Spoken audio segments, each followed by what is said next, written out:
On this week's episode of the Superhero Show Show, we'll find out if Snowpiercer stays on the rails, if Alex Borstein can do a good Alan Tudyk, and if the power of love can defeat the Dark Phoenix. All of that and more on an all-new episode of the Superhero Show Show.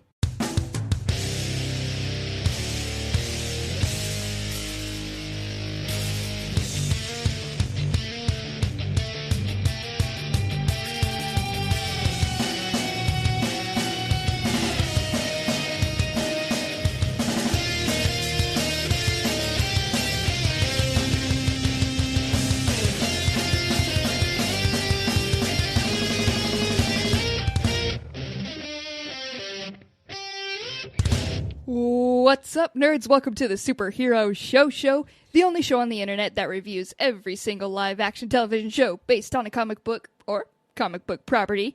My name is Cassie, and I will be the host for this episode. Here with me, as always, is Ryan. I thought you were going to introduce Mike first.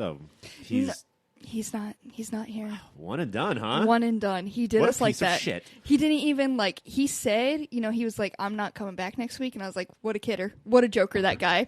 He said, smell you later, and then flipped us off as he jumped out of a plane. Which admittedly is pretty fucking baller way to leave. It's pretty cool, and he normally does that. So, yeah. I didn't get anything out of the usual. I was like, that guy will be back. What is the plane budget for Pop Filter? It's got to be it's through the roof. It's absurd, Ryan. Yeah. It's upsetting to see. You don't want to see it. Okay. You don't want to know what Mike spends on plane jumping alone. It's so aggravating. Even when he's gone, we're still paying for every time he we have a leaves the room. subscription. Yeah. And we don't want to lose a subscription. If you don't use it the month, you're still paying. So Yeah. you might as well jump out of that plane. Use it or lose it, as they say. Use it or lose it. Use it or lose it. Here with us is also Katelynn. Hi. I didn't jump out of a plane today. Yeah, Katelynn, thank you for not requiring a plane. Yeah. Katelynn and Ted came in on a Segway, and she's still on it, rolling around the room. That's how I roll. Woo! Well, guys, there's two big things coming up this week. I don't know if you guys know. The big game is coming up. We also have Valentine's Day. Is there one of these that's more important? Do I need to tailor this intro to fit one of these demographics? For me, Cassie, as a romantic, the big game is Valentine's Day. And it's you're gonna woo the players, or what does this mean? You guys live outside my bubble.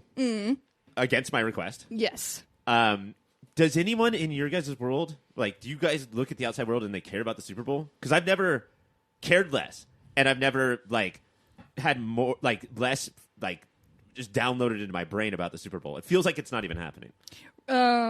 Yet it's here in our city. Yeah. It's here in our city. It's, I don't know if you know this. My family is, a little redneck, I guess.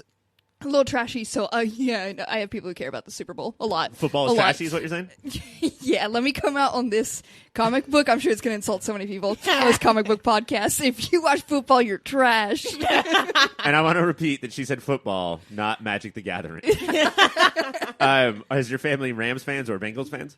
My brother is a huge Bengals fan, and this is the first year they've done anything. So, is he going to get a full chest tattoo of it? Probably. It's big for him. It's big news. I mean, we're not football fans, but the amount that we would like to have sex with Orlando Bloom. Mm-hmm. Orlando Bloom, he's not a football player. I know, but... Thinks she knows sports. She's trying to check you right now. No, I thought there was a football player named Orlando Bloom, It too. sounds a little football-y. Anyway, can we cut that? Can we cut what Katelynn said in post? Yeah. Okay. But because of how much we'd like to have sex with Orlando Bloom, we may not like the Bengals, but we sure do want to bang elves. Actually, let's cut all of this, guys. No, that's great. That's great. That's staying in. I'm making a huge promo of that. I'm sending it out cold call to any email I find. Hey, have you heard about this podcast? Because this guy just came up with this on there. I think the only thing I'm excited to see on the TV game, I want to see the Obi-Wan trailer. Oh, okay. The commercials is literally all I come for, because you might get something cool. And Pepsi commercials, we love those. Oh yeah, Doritos commercials. They're so Doritos, funny. yeah. They're so funny. God. Well, that's all the time we have to talk about the big game. I hope you guys enjoyed that. Do you have anything for Valentine's Day? Oh, I was just going to watch Snowpiercer. Perfect. Yeah, that's what we're going to do. And you guys should join us. We're going to talk about that right now. On this week's episode of Snowpiercer, we get to see what it's like when the big battle is actually a train lightning montage. It's Wilfred's Big Alice versus Hold on, Layton's... Cassie. That was wonderful. Yeah. Did you just Yeah. think of that off the top of your head? Yeah, Ryan. That beautiful pun right there, that was on the fly. But you know what? It is Wilfred's Big Alice versus Layton's Little Pirate, and the winner will be King of the Tracks. The whole season and a half has been building to this moment, and when the show settles, it's the good guys that win. Taste buds, I ask you this. Did the Battle of Wits, Cold Weather, and Hostages live up to all the hype? Okay. I can already see Katelynn is about to say negative things, so I'll jump in here real quick. I did think it worked because I think a lot of shows like this, which are somewhere in between Watchmen and The Flash, right? Like not great, Yep, yeah. but also not for kids. Mm-hmm. They really struggle in their character moments and their world building, and they're just not good shows. Mm-hmm. And so what we need is plot. And the fact that shit happened on this episode, I found exciting. Like, hey, I'm looking at things that are going on. I like that. And compared to other Snowpiercers, like when you say something happens, that's big. There was a lot of things happening. Yeah. Wow. This train had some things happening. The plot kept chugging along. It did. It kept on a chug-a-lugging. But it did, it was a weird wrap-up, I feel. So we did get, they had this big train battle, which they've done a lot of train stunts before. There was train drifting earlier. And no way. There was, we got trains off the tracks earlier, bro. But on this one, we just got Polar them. Express over here. Yeah, we just got it kind of going against each other, and they shot a cannon once, and that was their big train battle. So, yeah. And then they played Chicken, the slowest battle of Chicken I've ever seen. No. The problem with Chicken is that it goes on too fast. Slow that down. Hey, let's Let really me see drag it. that out. When they said they were playing Chicken, I was like, how? And then they put the screen on the outside, we're in the the wilderness or whatever in the snow, and then they're kind of just two trains stopped at each other and one slowly moved forward. They're I was about to kiss. It's The headlights staring at each other. Yeah. The other amazing thing about the battle is on Layton's train, somebody says they turned off their lights. They could be anywhere. That's they're on a not track. true. There's not. They can only be on the track because they're trains. That's the whole time when they were like, we're going to go dark too, then they can't find us. And I was like, what? Where does the track lead? You know all the tracks. It's literally stuck to that track. But they did play this game of Chicken, and it kind of just ended when, Wilfred's got this obsession with this girl who can sing. Apparently, and all it took, apparently, we led up, this whole season led up to but we got this girl. They tried to do this game of I have your baby, I got your singing girl, who's gonna win in this game of Chicken? Damsel in distress. Yeah. Let's both put a damsel in distress, and that will put us on even playing field. Yeah.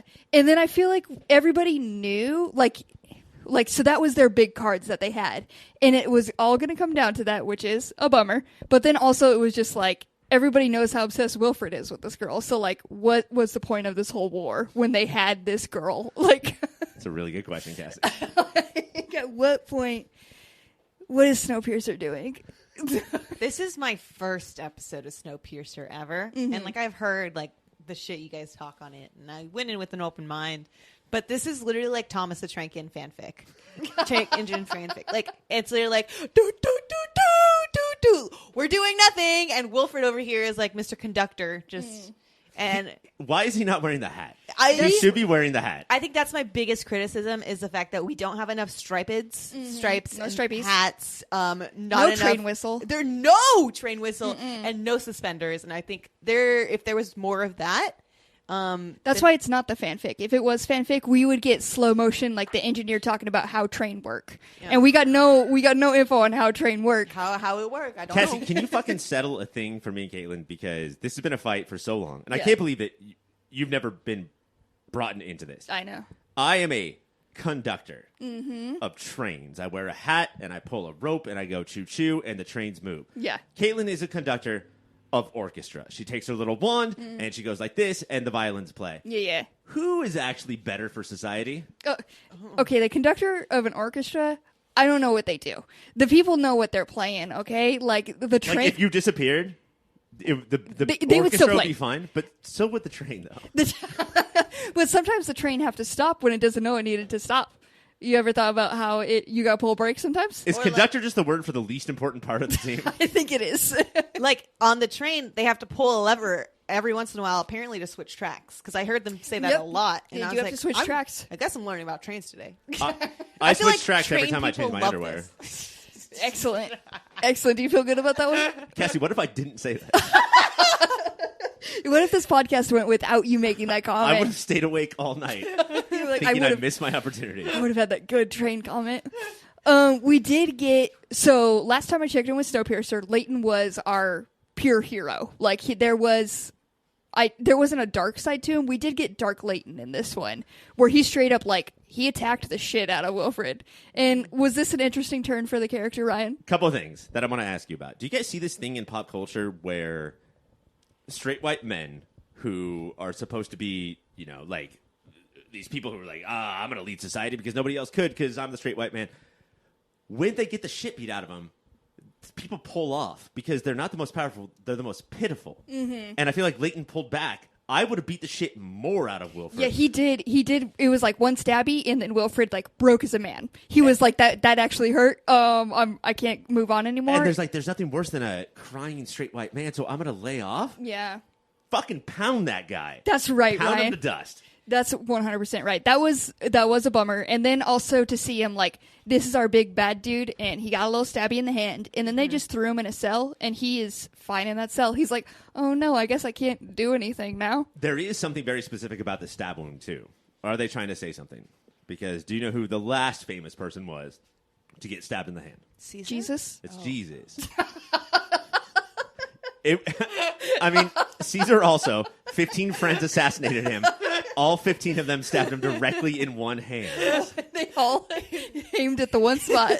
But is there some weird stigmata thing going on where he poked it right through his hand? Or is that just coincidence? Well, you know, when you try to switch tracks on a train, you gotta use your hand. Oh, you have read the Bible. He's going to stick his hand straight. He has a hole now. Through the switch and then move it like there. He is part of train. Matthew Markle, 35:17. Quote it. Quote it. Quote it. Quote it. Get it tatted on your ribs. But the other thing is, somebody, it might be Layton's pregnant girlfriend, somebody like listens to Layton talk and they're like, oh, politics. Because he's not talking like, I'm the savior of the people anymore. He's like, well, I got to get the votes. And he is a little politicky now. Yeah. And it is, so at the end, you know, they decide, like, Layton takes over the train. They win, they have Singing Girl, and he's like, fine, you get my train now. Now it's a extra big train, all under Layton. Mm-hmm. But how many cars, Cassie? How many cars? His 1,000 and some change. Yeah, just a couple of cars in the back. There's some other cars that they might drop at some point, who knows. But there is, so he is now in charge of the train, but he wants it to be a democracy. But he doesn't. But he doesn't. But he wants his way, but he wants people to think it's a democracy. Mm-hmm. And he was like, I've never seen anybody be so confident of like, I can get this vote. And it was because he is straight up lying to him about it, there being a survivor. And he was like, hey girl, get on this mic and straight up lie, you owe me. And I was like, this is fucking wild. And I love how when he said, hey girl, get up on this mic, she automatically rapped. She's like, oh, it's coming back. My senses are coming back. But yeah, so it is like everybody at the end who is like in the know is kind of running the train was like, this train just runs on lies. This is how it has to be. And they're fine with that. Like this engine just runs on lies. And like, what's our stance on that, guys? I mean, I gotta say, that's probably how you have to make society chug along. Mm-hmm. But also, if we go back to what is Layton's problem with Wilford, he made it run on lies. So did the show bring up something interesting? Is that what we're saying here? It might have done something. Accidentally. Maybe. I'll give them the benefit that they did try to do this. It just took a wild path to get here. When there is a track, they should have just followed the track right then. But it does have, like, I feel like the whole season and that, like, if I would have watched all of this season, the first season? We're on the second? Third? This is third. This third. So second season. If I would have gone through all of that to get this wrapped up, like, mid-episode of just, like, now he has the train, I would be a bit bummed. But, you'd be bummed, but also you'd be like, something new. Yeah. Finally, there's something new. And then, so we do have, train politics, something to look forward to. But the episode ends, they were like, hey, this is, like, we're kind of doing something here. And then they were like, what if we just threw a knight at the table who is unsettling? And we end the episode there.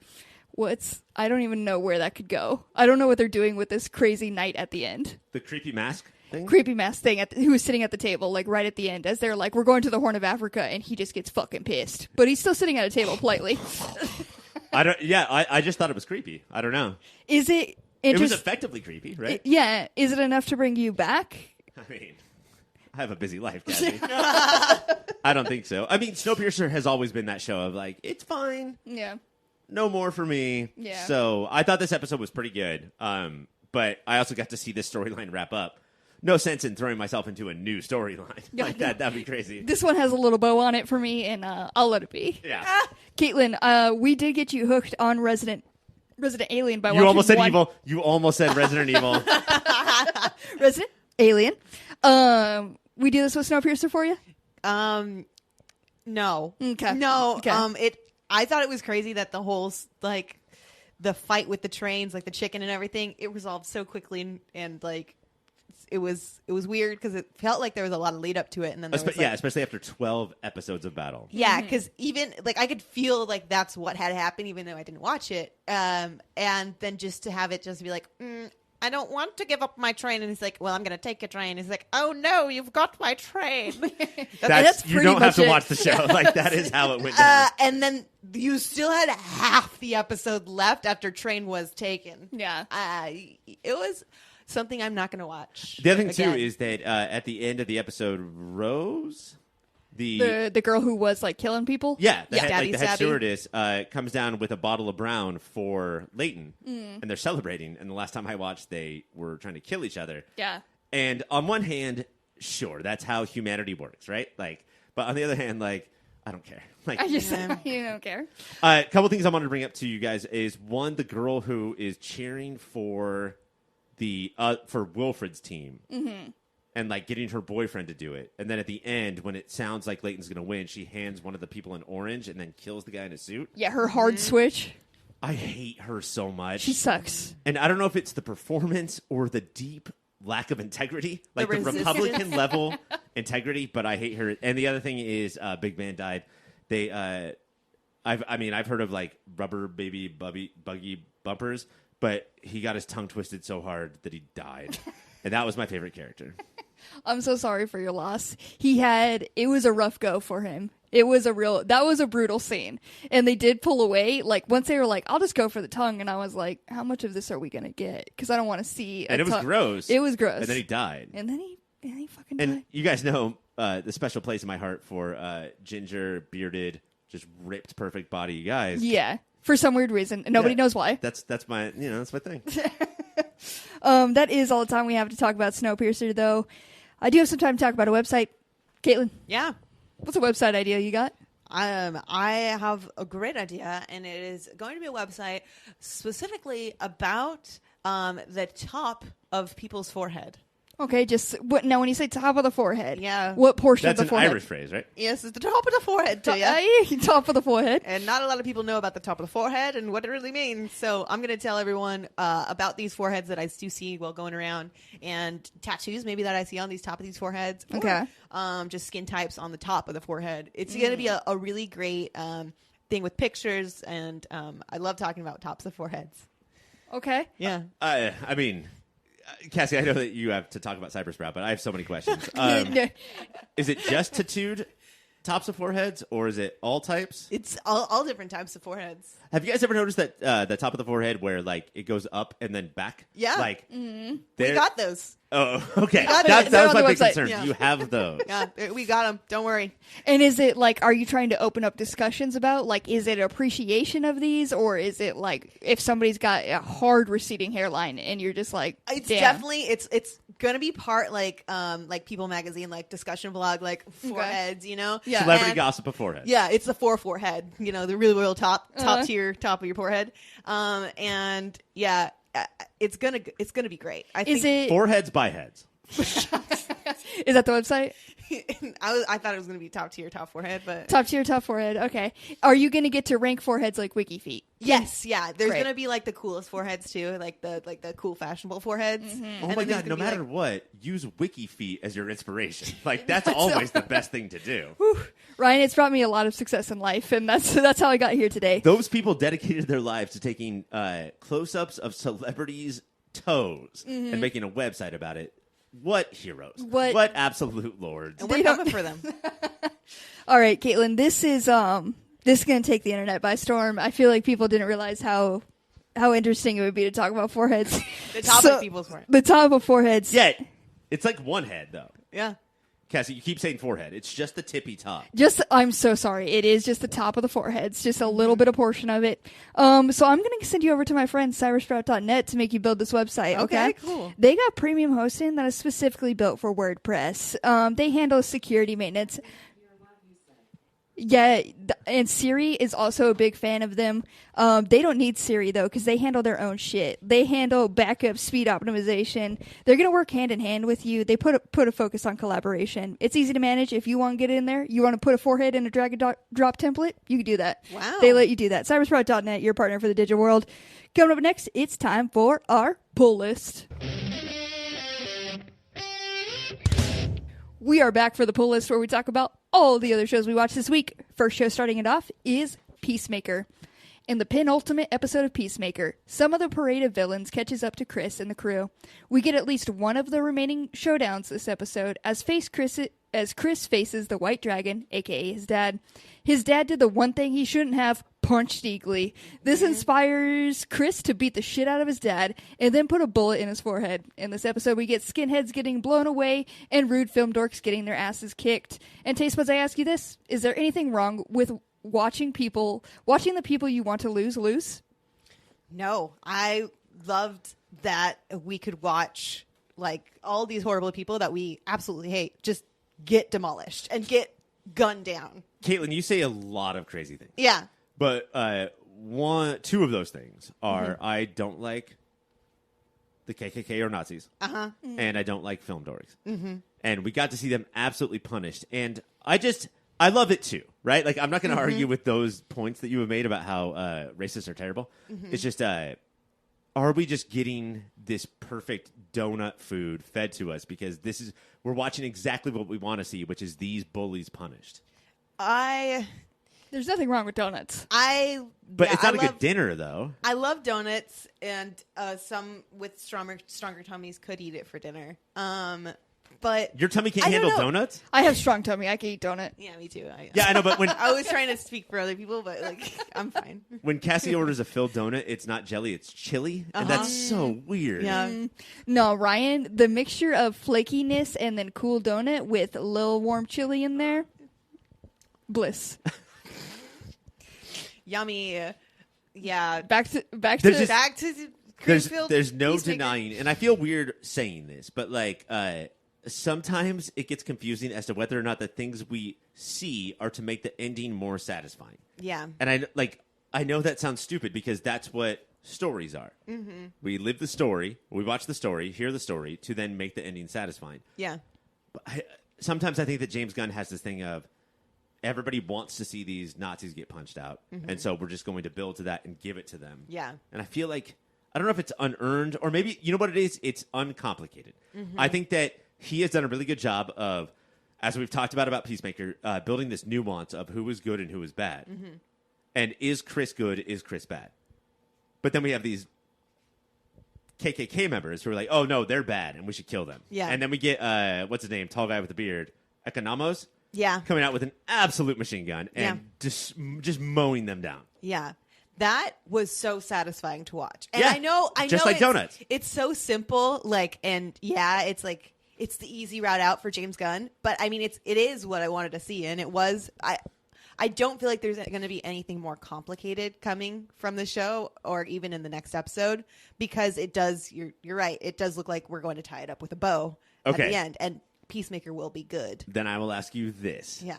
So you think that the show earned Economos mowing down all the skinheads? Did the show earn Harcourt sticking out a finger so her dead butterfly alien partner could grab it as he dies? And they could have that moment. Yeah, so Merv dies in this episode, which is the leader, and he was a butterfly, and he was helping them get to the cow to try to take out all the rest of the butterflies. And yeah, Harcourt was really close to Merv, I guess. I don't think that was earned at all. I love the little butterfly's hand grabbing her hand. Like, I thought that was hilarious when he was dying, which is fucked. But I don't know. I love that part, but I do not think that part was earned at all. And that's the thing is that, like, sometimes James Gunn sort of, and let me be clear, 7 episodes out of 8 episodes in, I am loving this show. But I think James Gunn's fault is that he wants to do the ridiculous, but then also get to a point where he wants you to think the ridiculous is heartfelt. Mm-hmm. And watching a butterfly's hand grab a finger of a blonde lady is that fell in this valley of a me. blonde lady? Yeah, Ryan. blonde lady. Yeah. That's touching. Well, Hardcore, she's made such a switch in just these past episodes because she was just had hard Court. exterior, and like she didn't like anyone, didn't want to tell Chris her name, hated him, and now they're all a team. And she not just a team, Katelynn, but a team that will turn a corner in slow motion and walk in full position like they're Reservoir Dogs. Yep, and they did that, and I think her whole turn as a character is jarring, and I liked her kind of more when she was the first couple of episodes harder exterior, I guess. So I don't think that part was earned, but we do get to see that big cow.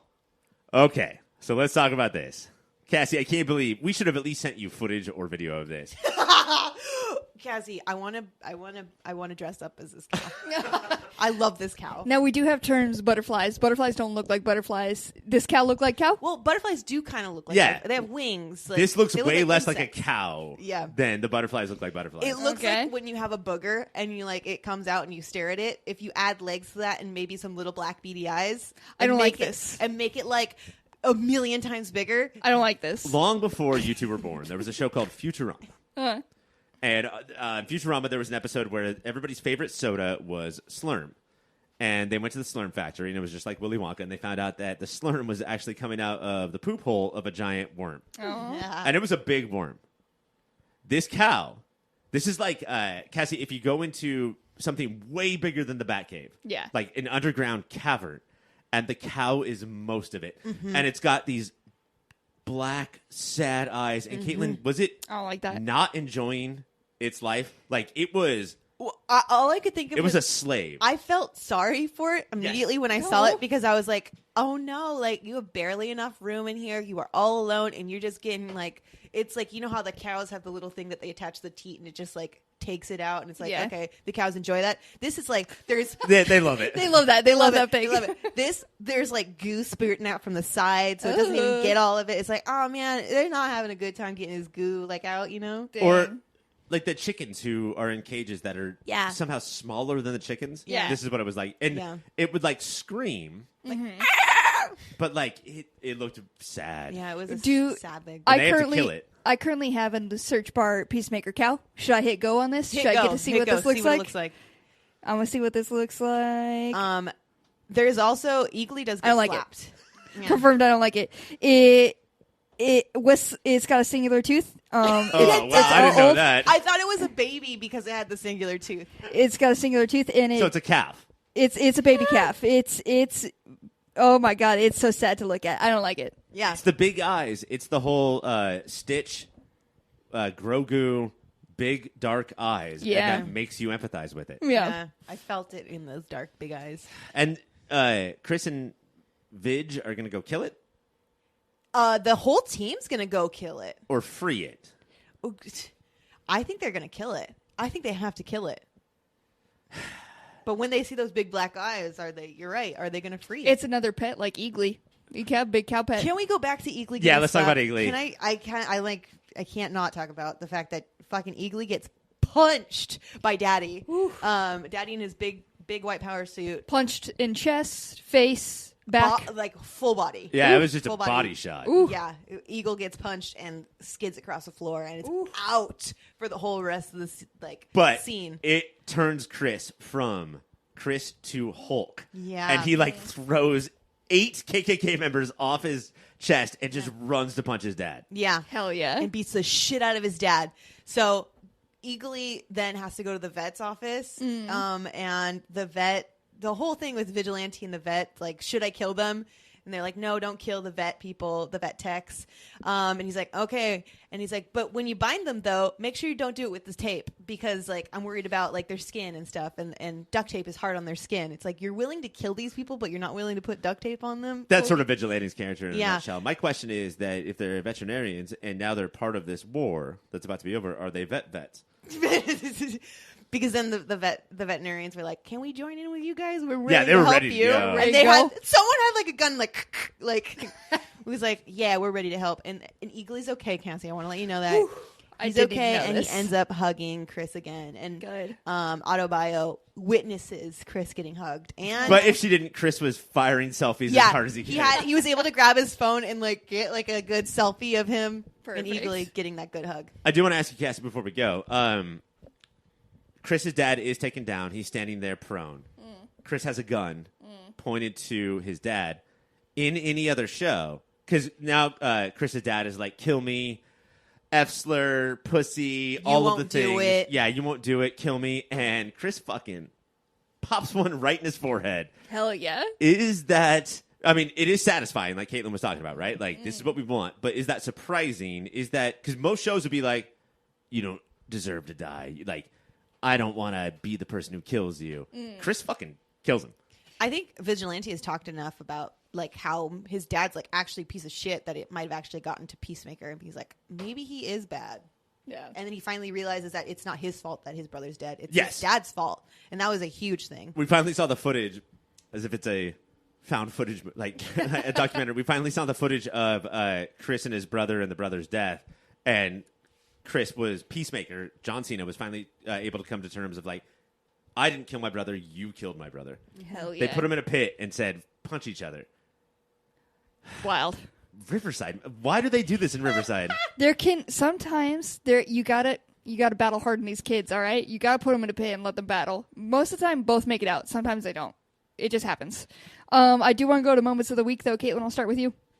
Oh man, it was just seeing that cow for the first time, man. Just seeing it because the first thing it does, it goes like it's a big old noise, and I'm like, aha, You do love your noises. You love weird noises. I love the big black eyes and the noises. Oh god, I loved it. It'll get her. Ryan, what's your moment of the week?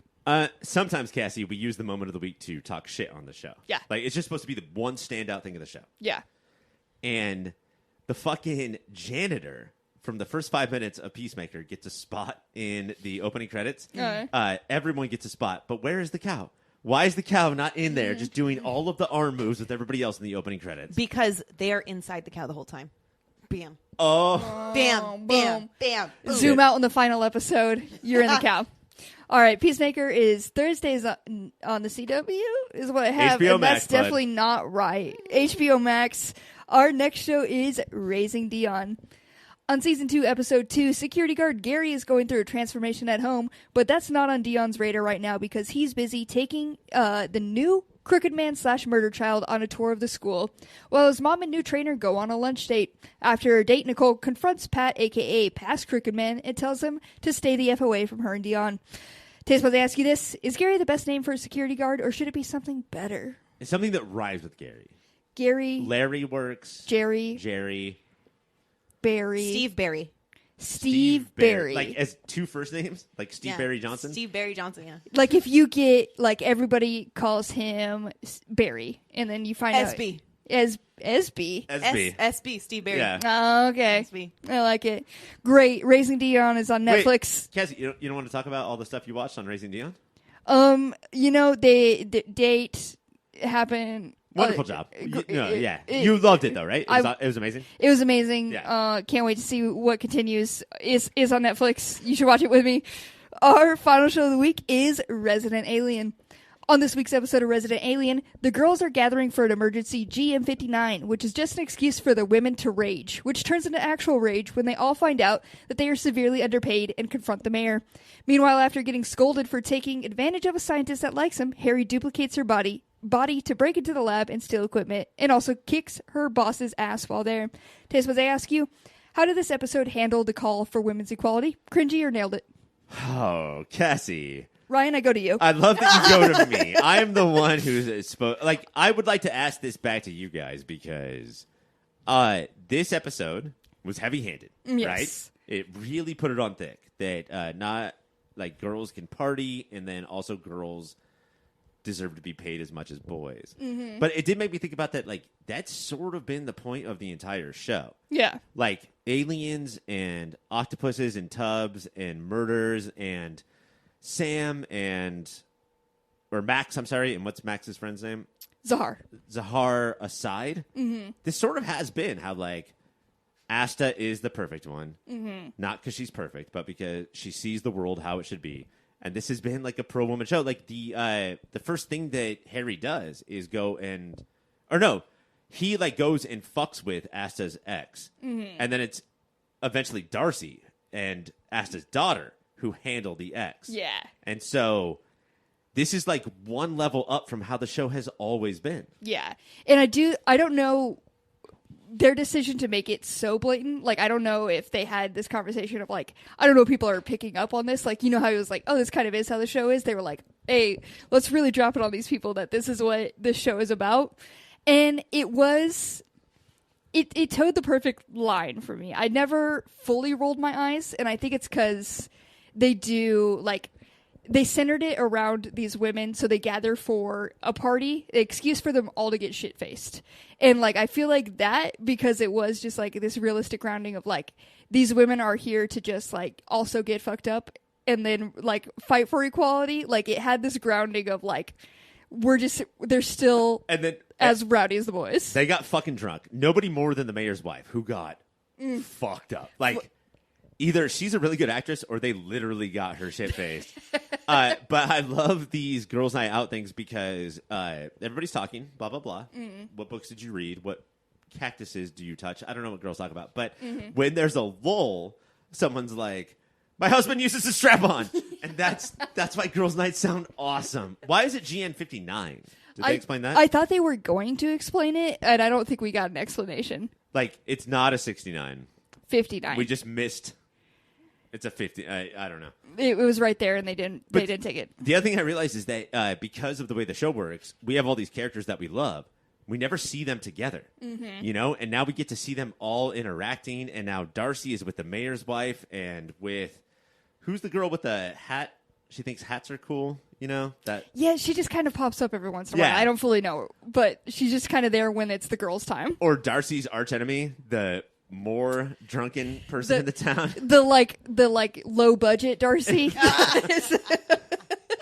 When those two interact, it brings me so much joy. Yeah, it's always like fuck you, fuck you, fuck you. I love you. All right, bring it in. But they're both sloppy bitches who recognize each other for being sloppy bitches. But so much of it could have bothered me, not as a man, as a TV critic, but there was a lot of girl power. But the whole like going to find the budget and finding out that they really do make 75 cents to the dollar of every man in town. Yeah. And then going to the mayor's house and like shining the flashlight and saying, you have to change this right now. Yeah. But what really got me, again, just like it happened in Peacemaker, just like it happened in, we haven't talked about the show tonight, but Reservation Dogs, it happens multiple times, is the coming around the corner in slow motion, Darcy's wearing roller skates. And they're just walking in posse formation. Like, it hits me every time. I know it's hack. I know we've seen it a million times, but I was like, hell yeah, here we go. That's because they're all hyped from the bar. They're like, we are gonna see if we can get our girl a raise because she's amazing. And then, like, literally, this is the moment where I was like, I guess it's not cringe because... Like, what was it, Avengers? Mm-hmm. Which one where the women came together, they all, like, fucking high-fived each other, and it was, like, Marvel, like, really jerked themselves off till we get this. Wonder Woman said, like, she said no man's land, and Wonder Woman was like, I am no man. And then Marvel quadrupled down on it and said, all of the girls will be in one shot. Isn't that better? And then they get to do some punches. And this one was just like, we're gonna have our women moment, but they are all gonna be fucked up, walking in the middle of the street. One's gonna be in light up rollerblades. And like, that's badass. But think about it though, like, every episode of this podcast that we talk about Resident Alien, we give Harry his due. We say Max is stupid. We say the mayor is stupid. And then we talk about Zahar, Asta and Darcy the entire segment. Yeah. Like, this has always been there for the show. Yeah. And this one we got a lot of the deputy as well. Like, yes. getting her getting her Dewey. I didn't even know she was married. They dropped that on us. She was like, well, he wants a riding mower, so I got to drive this shit car. And then I was like, that's what Girls Night is for. For all the girls to be like, fuck no, absolutely not. We will not stand for this. Also, we got resident alien babies. The first 5 minutes is all of the characters at camp as like 10-year-olds hanging out. And they're exactly the same as they were. As they are now. Yeah, as they are now. That's what was cool. This one you really got to see like how connected this town is, because we knew they were connected, but to see literally everybody when they meet up, like they all have stories from the past. I was like, oh, this is a small town. Mm-hmm. And then we do have, aside from this, we do have Harry going on a date. Yes. With this scientist who is horny for him. And she does like, we get this beautiful moment of her taking on Alan Tudyk's whole personality. So this is an easy go-to thing, is hire a super professional actress, right? Like, this is Lois from Family Guy, but it's also she's won Emmys for Marvelous Miss Maisel. She was on Mad TV. Like, she's a ringer. Alex Borstein comes in and is this really sad woman. Mm-hmm. And it was kind of affecting of like, her and Harry are flirting and talking, and then Harry runs off, and then she runs up to Asta and says, what did I do wrong? Yeah. And like, that's kind of crushing. But then finally Harry becomes her, and now Alex Borstein has to act like Alan Tudyk, acting like Harry. And it was pretty great. The writers knew. They were like, there's one word he says exceptionally, and it's penis. And they were like, penis. Penis. They were like, this has to go in the script. You do have to practice this one word, and this is how it's going to nail. But with her, like, to her sadness, we do have like this date between them. Worst date ever. Obviously, it's Harry. And the shit he's saying, like, I thought it was perfect and romantic. The amount of winking, the amount of eye winking. And straight up, like, he was not hiding that he was using her for equipment. Yeah. She's fucking into it. She's like, it's so, like, her has had such shitty experiences that she's like, this is romantic as hell. Also, Harry used one of my classic lines that never works for me, but worked for Harry, which is, are you aroused? That's never worked for me. Weird. Maybe try it some more. It might work for you. Slower? Maybe slower next time, yeah. Yeah. All right, but we are pretty much out of time. Let's go to moments of the week. Ryan, what's yours? Oh, my goodness. I think my moment of... Oh, there's two things I want to get to real quick. This show going too far. And one is Darcy. We talked about this last week, but Darcy trying to get the mayor's wife to... She just keeps hinting at the fact that she kissed the mayor. Uh-huh. What is she doing, dude? I think she's just playing games. Like, I don't fully know what they're doing with this, because I genuinely don't know. The other one is Harry as Alex Borstein goes to her job, and her boss comes in and says, hey, baby, what's up? Wait, where are you going? I'm going to sidle on next to you, and I'm going to touch your hip a little bit. And then that guy gets absolutely trashed. Like, thrown around the room and probably dead. Yes.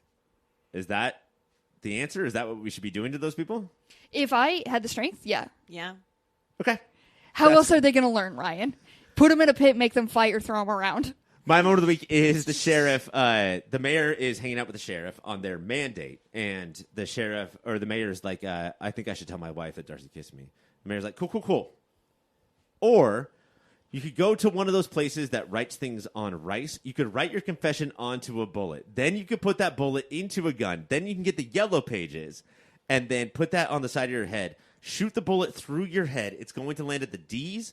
And then she will find the phone book and look up D's and then read your confession on the bullet. He sold all of that. I love it. It was D for Dummies is where it's going to land when she finds it. It was a full journey. It was worth the whole time it took to get there.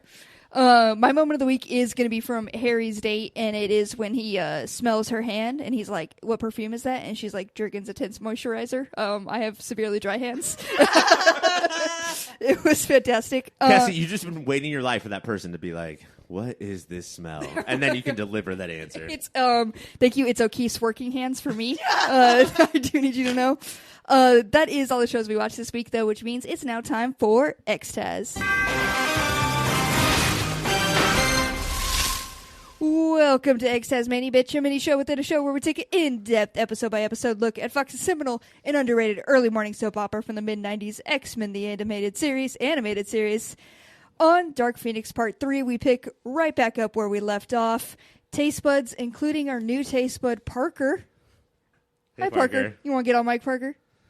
Parker is 1 year old and doesn't want to talk so much as keep me from talking. Yeah, and that's huge. I respect Oh your... shit, Cassie, did you bring her in here? This was my whole plan. I was purpose? like, he's been getting too much mic time. Let me bring in Parker, our ringer over here. That's so crazy because all of our emailers say Ryan is not getting enough talk time. It's weird. Those are pre-made emails that you send to yourself, and we all know this, Ryan. I did not know that you were going to see through that plan. I thought that I was going to fake you out with that one. No, Ryan. But this one does pick up right where we left off, which is going to be Phoenix being real angry and just letting loose. Emo, edgy, and ready to attack. She does attack the X-Men fully, and they decide the X-Men are they have this conundrum we got to attack her, but Jean's in there. Right. So this is the whole battle of how do we stop Phoenix but protect Jean. So I just want to hit her outside, but not her inside, basically. Yeah, hit her, get her bruised, but don't bruise her spirit. Yeah. So Phoenix flings all of the X-Men away from her, and then the only person that lands in in an interesting spot would be probably Wolverine because he lands in the ducks. Katelynn. What does Wolverine say before he lands in the ducks? He goes, "Ducks." What? I hate ducks. He's about to land in a pond, and he's about to land on ducks, and he's like, "Ducks." And then 2 minutes later, he gets out and he's like, "I hate ducks." First of all, never been established. Not in this lore. Second of all, why before you're about to hit something do you say their name? Ducks. It's the weirdest voiceover too. That is the one that came in the clearest. They brought him in and they were like, "Hey, you didn't mention the ducks you were falling into. Come back into studio." And I know your agent, and I know this is going to cost us $14,000, but the episode does not work unless you scream ducks before you hit the ducks. So could you please come in and record ducks? Ducks. And I need you to hit it hard. Laughed so hard. Me too. I hit the back 15 seconds to hit it again. Too. I had to get it again. Did he say ducks? Was he? No, he did say ducks. But from now on, if I'm ever launched at anything, before I hit that thing, I'm going to say that thing's name. Lily pads. Vagina. So we do have him getting launched into ducks. And also this is when Scott has this one technique, and it's power of love. Yeah. Is all you're throwing all these X-Men around, I'm gonna try to break through to Jean. Remember, Jean? You loved me. And that's his whole technique.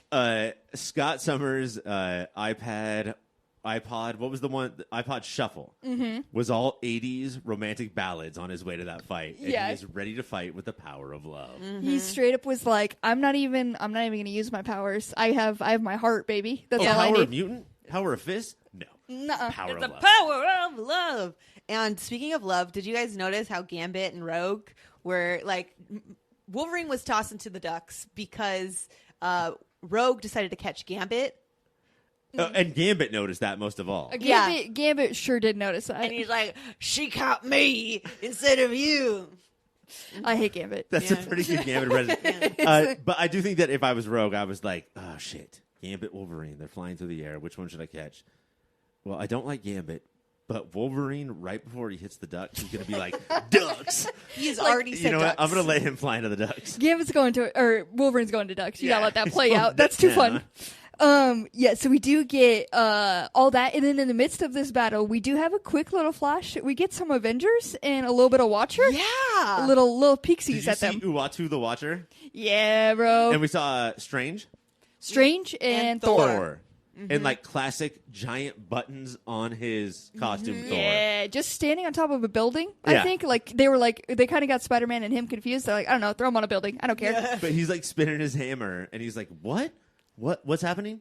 But before anything happened, Thor, what were you doing, buddy? What were you up Were to? you standing there spinning your hammer for hours on end? He's like Matt Murdock, and he's watching over Hell's Kitchen, just waiting to hear something. I don't think Thor had to do that, but he was doing that. And that's all in there, so we squeal.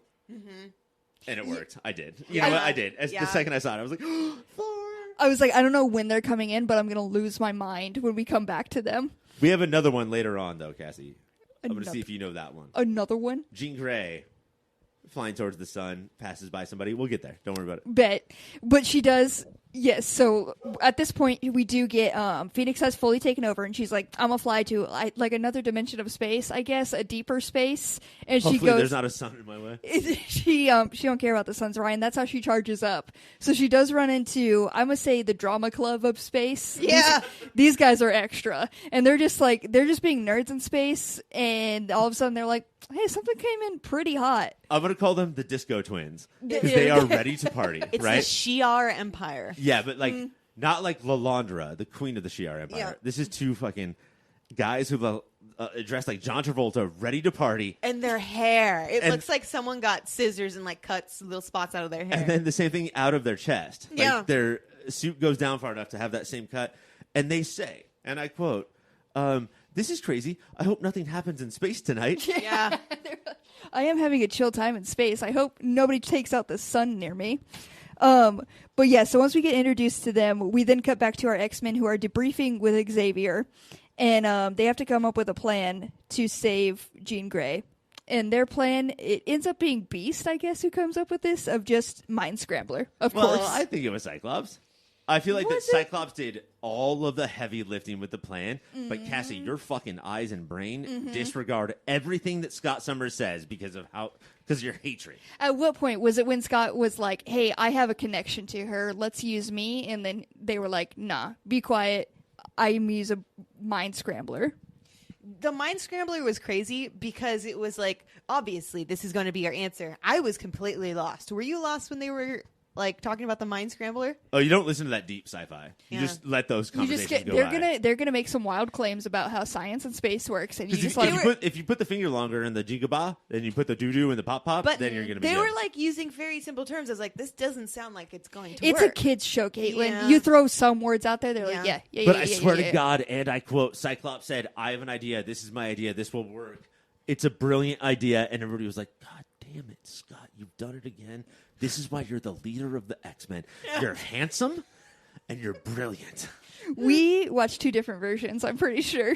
But yes, so then once Beast makes the Mind Scrambler, and then they're like, we gotta get to Jean. And we cut to Jean, and she's like in a mindscape of her home, but like she thinks it's her home. Right. And then we get a little peeksy at some daddy issues. Just a Yeah. little peeksy. Her parents are at home, except she just keeps screaming for daddy. Daddy! And then Daddy! she sees a cat, I think named Prometheus. Yeah, Prometheus. But did you guys see the stuffed animal that she picks up? It's like, it looks like Elf. Like Alf. Alf? Elf. Okay. Really hard word, Caitlin. No, that was a tough one. It's 3 letters. I was like, I can picture this, but I can't But say it. it looks like a troll doll. But it only has one eye. Yeah. What would you call a one-eyed doll? Was like, It's Cyclops. It's the love of her life. Even in her past, she had a Cyclops doll. If man. the fact that you picked up on that angers me, and if this was intentional, it super angers me. Cassie, what other word do you have for a one-eyed creature? Honestly, give it to me right now. Monster. It's a Cyclops. Oh my God. You can look at my notes, and it says she has a Cyclops doll. ... Wait. Cyclops. Wait. Cyclops. Wait. All the way down the page, and then I finally made the connection. And then you go to the whiteboard, and it's just like, there's something here. There's something here. But yeah, so they do get to break through to her in this moment. They put the little, Mind Scrambler on. And this is when Wolverine gets his chance. And he is going to maybe go for the kill. Maybe. He's gonna put 3 fucking blades right through her head. He tackled her, and he was like, I always knew it would come to this. And I was like, did you? What? What point did you? Okay, Wolverine. What pictures and frames were you staring at where you knew it was going to come to this? Because all season, all I've seen is you crying over wanting to be with her. And all of a sudden, he was like, I fucking knew I'd have to kill you one day. And I was like, at what point? When? But the whole point is that Scott is the weak one, which only stupid people think. Maybe not the weak. But no, Wolverine is also weak because he can't do it. Also, in the right moment, and this is probably Phoenix, she can wake up and just be like, Logan, what? No. He's like, Logan, do it now. Get her while she's here. This entire episode is them being like, Jean is through, and then like all of a sudden there would be like, we got to get to her while Jean's in control, and then all of it would be the Phoenix like, you're too late, motherfuckers. And then that was like, it happened 5 times in this. Every time. It did happen during this Mind Scrambler where they were like, Jean was like, Wolverine, you got to do it, you got to kill me, and then Phoenix was like, you dumb idiot, you didn't do it, now I'm here. Well, there was a line with Professor X is like, you gotta do it now before she's like, what, before I wake up? It's like, Man. it's like, oh my god. And the only thing that eventually takes her down is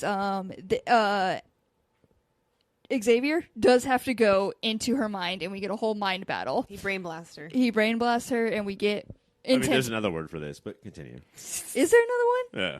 I don't know. Go ahead. But yeah, so we do have this mind battle, and you know how X-Men do. It's going to be dramatic. He is going to turn into a big warrior in the mind, and eventually he can't do it on his own because Jean is still there. Jean is helping. She is there a little bit, yeah. Once they come out of the battle. Oh, sorry. Hit it. You drop it on them. Once they come out of the battle, the 5 X-Men that we have are still floating in the air. Yeah. And Professor X unleashes them, and they fall. And I think it's important that he could have made them gently land on the ground and then release them. But what he did was say, like, oh, you guys are 6 feet above the air, so, like, this is going to twist an ankle or two. Fall. Because I'm Professor X, and I don't give a shit, son. I hope you stretch, bitches. He's like, I just had a whole mind battle. I'm tired. Fucking drop them. Drop them. But yeah, we do have, at this point, they're all freed, and that's when we get Lilandra coming to Earth. Lilandra comes and drops it on them that they need to destroy both Jean Grey and Phoenix. So the hair on the Disco Brothers looks terrible. Mm-hmm. On the Lilandra, I kind of like it. It makes sense. Yeah. You know? It works for her. They tried to copy her, and it's just not working for them. What's weird is as I get older, I get younger. So, like, I'm thinking, like, every life is precious, right? Yes. But also, if we just fucking kill Jean right now... You just get rid of Jean? Isn't that the best option? And I know we're not supposed to think that because Scott Summers is in love with her and Logan's in love with her. But if we fucking drop her right now, we put a bullet in her head right now, that saves billions of lives. A lot, yeah, and a lot of future issues, a lot of future headaches. So, I don't know. The X-Men are probably going to take a stance on this, though, if I were to guess. But they always know that we'll find another way. In real life, I don't know if we can. I think that she should just get got. Yeah. Am I weird? Is that wrong? No, I've been thinking the same thing this whole time. It's like, what if she just gets got? This seems a little bit difficult. I mean, even Xavier at some point was on board with that. When he, like, their first debrief, he was like, He's like, I don't... You gotta get her. Yeah, like, he was halfway there. So the team is half there. They realize it. There was a 10-minute close-up on Professor X, and it's because he was just trying to raise one eyebrow. Because it's a lot of heavy lifting. And eventually he was like, I raised it. Is this a good idea? You know what, Chuck? It is. It is. All right, so the episode ends there on that little cliffhanger, which means it's time for us to go to awards. We're going to start with most 90s thing. Katelynn, what do you got? Oh, Cassie, before we start. Yeah. I forgot to announce. I'm going to sweep these awards. Last week, Yeah. you were a real big dick. Well, And you kept I got bringing... 0 awards. Yep. It's again, did you learn from your mistakes? Because I did every learn. time you were like, I Don't love Cyclops. give Cyclops 2 awards. Give Cyclops 5 awards. Yeah. I'm going to do it this time. I don't think this is going to go Katelynn, great for go you. ahead. I think the most 90s thing would be it's going to be that Wolverine moment because the Mighty Ducks were probably really big in this time, and like we love the Ducks. So That was the only reason they could have mentioned it. yeah. Was It's like Ducks. everybody started like quacking. They're like quack, quack. Hold on. It's You like, think I this hate was ducks. a Anaheim Ducks? The Mighty Ducks, like the TV, like the show, the hit, like movie. Even though Fox and Disney were totally separate at that point. Yeah, but it's like it's a huge thing. You know, Wolverine watches his TV shows. Ryan, what do you His got for movies? this? I'm going to go with that janky computer. B says, well, I should do some computer work, and fucking flies his furry fingers on a computer that's like DOS minus. Like, it is. This computer is capable of far less than, like, the water bottles that we own. Yeah. And he's just firing codes into there. And the clicky clacky of those keyboards are intense. Yeah. For most 90s thing, I do have Dark Phoenix Wild Ass Big Hair because it's intense and it's a full look and I'm here for it. I know this is a foolish thing to say right before you get points, but that is an 80s thing. So Wow. I'm going to give that point to me anyhow. Yeah. Because they put it in the 90s. So what do you have to say about that, Ryan? Good job, me, for that. Our next award is Best Gasp Line. Ryan, what you got for it? We have talked a lot about how Jean Grey, the character, and her voice actress is a little orgasmy. Uh-huh. Yeah. But when she went home and she just couldn't stop saying, Daddy, Daddy, where's my daddy? Daddy, Daddy, Daddy. I gasped, Cassie, and I gasped hard.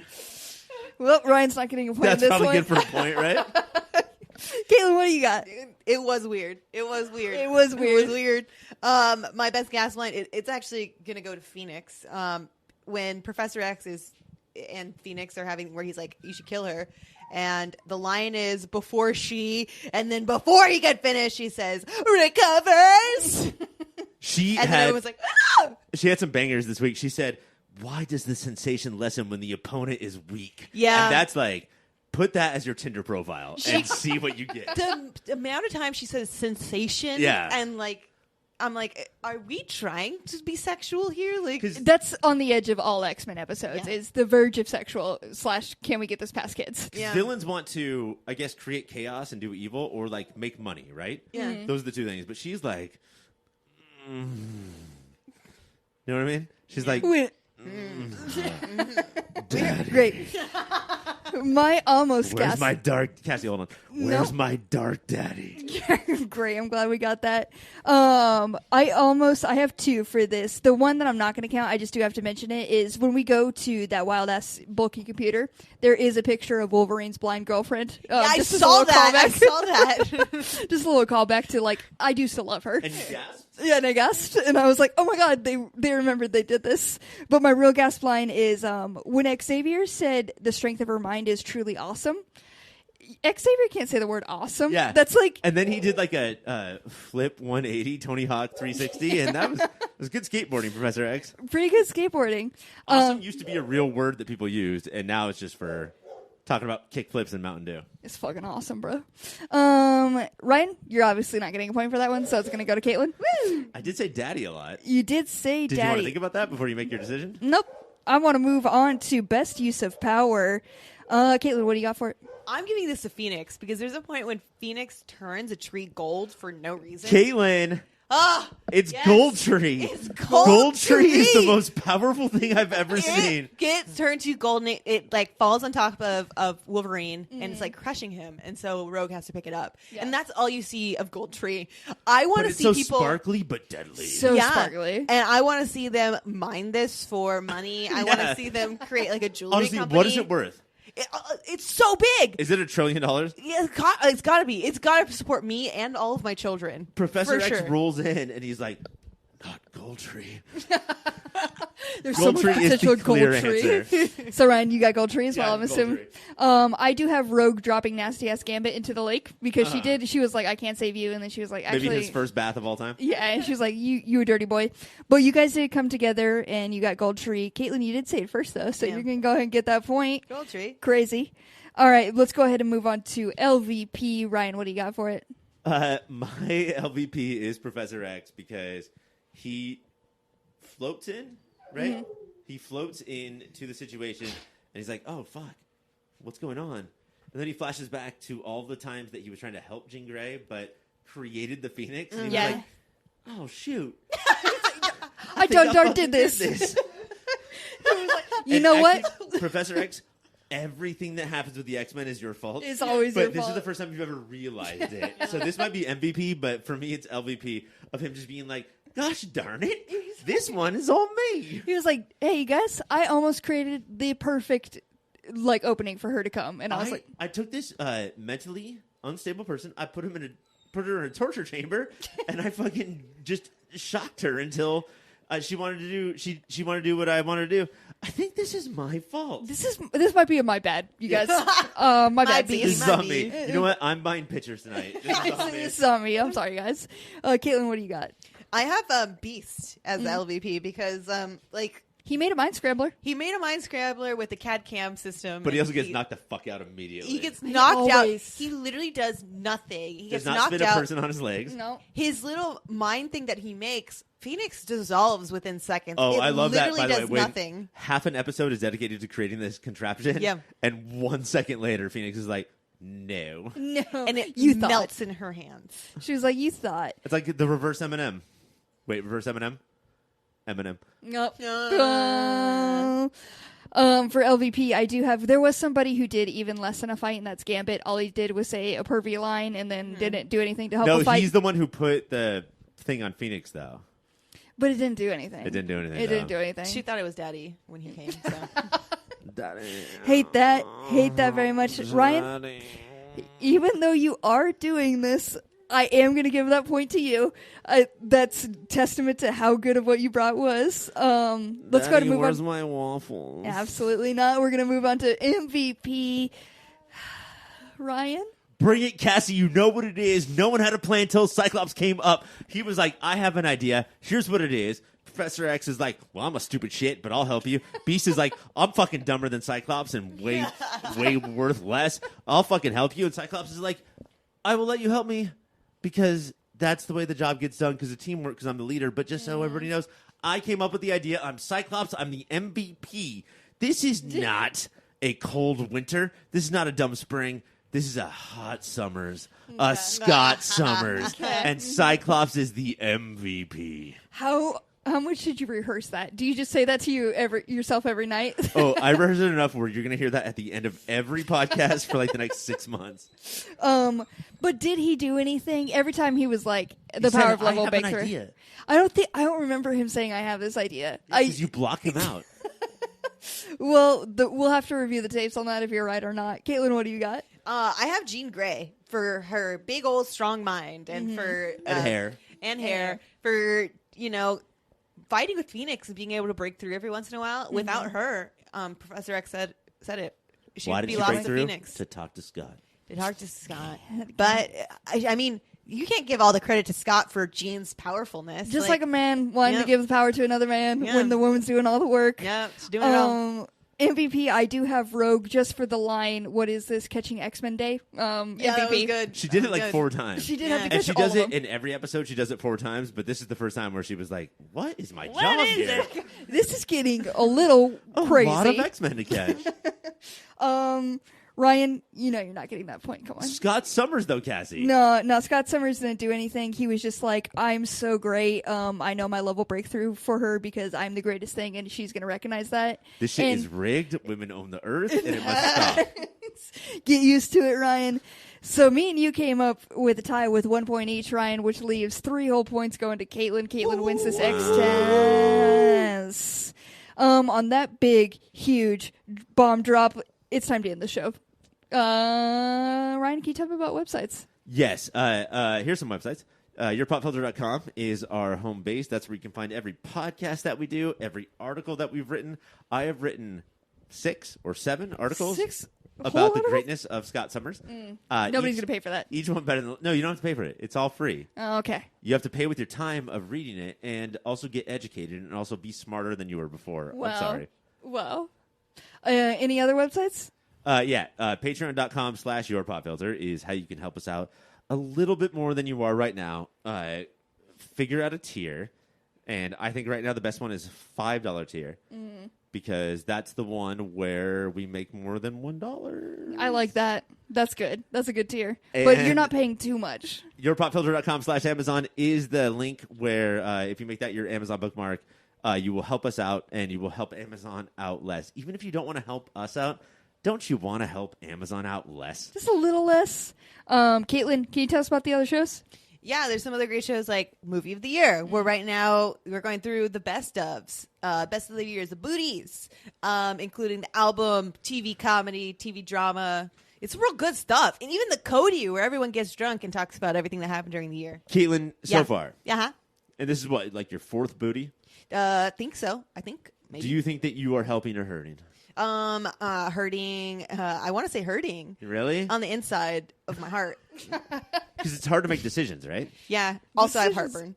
Yeah. Yeah. Yeah. You know. Do you guys take medicine for that? No. Like we're Just at the live. age where you just have to start like drinking Pepto-Bismol every day. Every single day. Just You put a wake and straw in chug that that. bitch. Yeah, it's a milkshake. But how else will I feel alive if I don't have heartburn? So I just gotta have a little something. We're also on social media at Your Pop Filter on Instagram and Twitter. Cassie, same question. Yep, Is Katelynn hurting the booties by being on them? of course. Really? Always. But that's hurt why that we bring booty. her. That's what we bring her. That's what everybody comes for. I want to see the stats of how often you guys vote with each other as opposed to against each other. That would be. I think it's a pretty even split. Do you think it's 50-50? It Yeah. might be around 50-50, yeah. Yeah. Interesting. Interesting indeed. We're That also. means she doesn't want me to talk anymore. I'm just afraid you're going to bring up Scott again, and I simply can't stand for it. Scott Summers? Cyclops? No, I would never. It's contact at Your Pop Filter if you want to email us. If you want to talk about how bad Scott is, please email us. Next week, you guys, it's the season finale of Peacemaker, and you know we got to talk about that. It's also the finale of the Dark Phoenix saga. So big episode. Be sure to tune in for that. For Mike, I'm Ryan. For Ryan, I'm Katelynn. For Katelynn, I am Parker. And for me, I am me. Bye, everyone.